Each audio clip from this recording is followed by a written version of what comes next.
Yeah. You lost your daughter. My daughter, Dominique Oglesby. She was a month away from graduating from Penn State with honors. Your lives are forever changed when you lose someone traumatically like that and so abruptly like that. I got the call that my son was shot. Rushed to the hospital, St. Christopher's Hospital. For 3 days, he fought for his life. And on the third day, there was nothing they could do. My brother, Dante Wiley, he was murdered June 17th, 2008. His murder is still unsolved to this day. But my brother was really a shining light. I was at work, and I got the call that no mother wants to get. Screams. And they said they shot him. He was shot 17 times in his back while running for his life. 17 times. No mother wants to hear that. Joe, you lost your nephew yesterday. Yeah. Jesus. Yes. What happened? He owns a convenience store in Frankfurt. And from what the police are saying, he was outside the store sweeping up about 12:30 Thursday morning. And then they shot him in the store 5 times. So Danielle, I feel like it's taking you back to when you lost your daughter. Any time that you hear of another death, hear that another parent has to endure that. What they don't understand is that we're dealing with PTSD. And to know that there's nothing that you can do to shield this person from having to feel this emptiness. How do you survive this, Kim? My heart decided I don't want another mother to live through this. When I go door to door every Saturday, I talk to the mother, the grandmother, the father, and if the child is there, I tell them, I love you. Someone cares about you.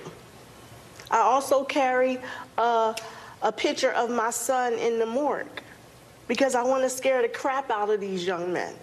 You shouldn't have to worry about whether or not your kids can get to school or whether or not they make it to their friend's house. Yeah.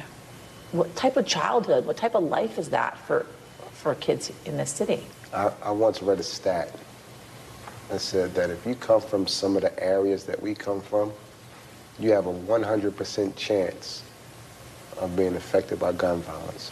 We are in a time where the exposure to violence is more accessible than getting a driver's license. You can go buy a gun, right, easier than you can get groceries in your home for some families. When every phase of your life is comprised of violence, it becomes normal. What is the responsibility of the local governments to stop this epidemic of gun violence in Philly?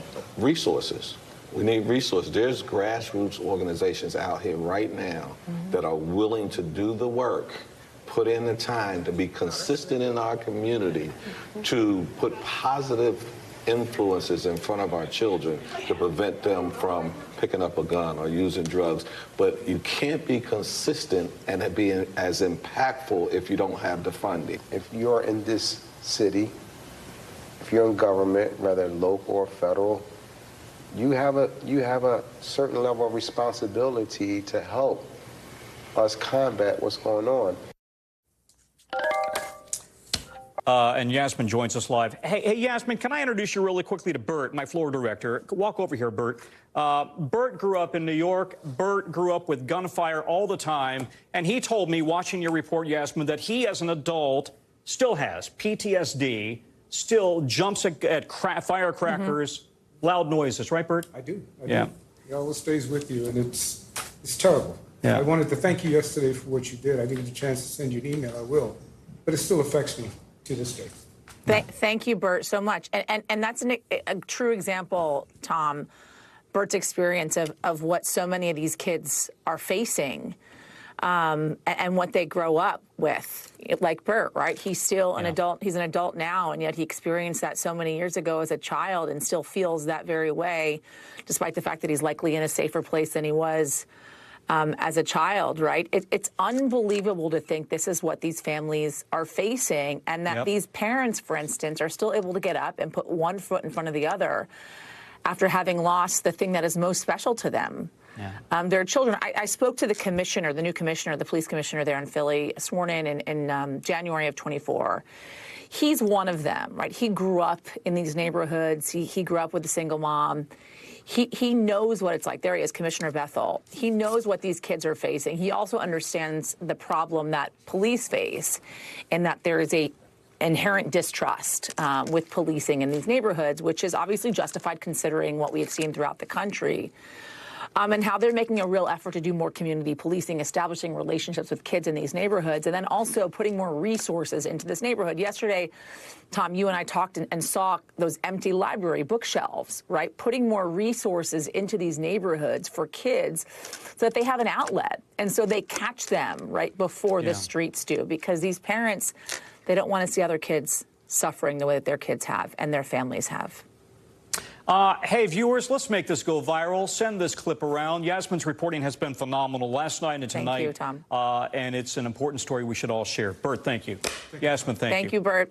Thanks for watching. Stay updated about breaking news and top stories on the NBC News app, or follow us on social media.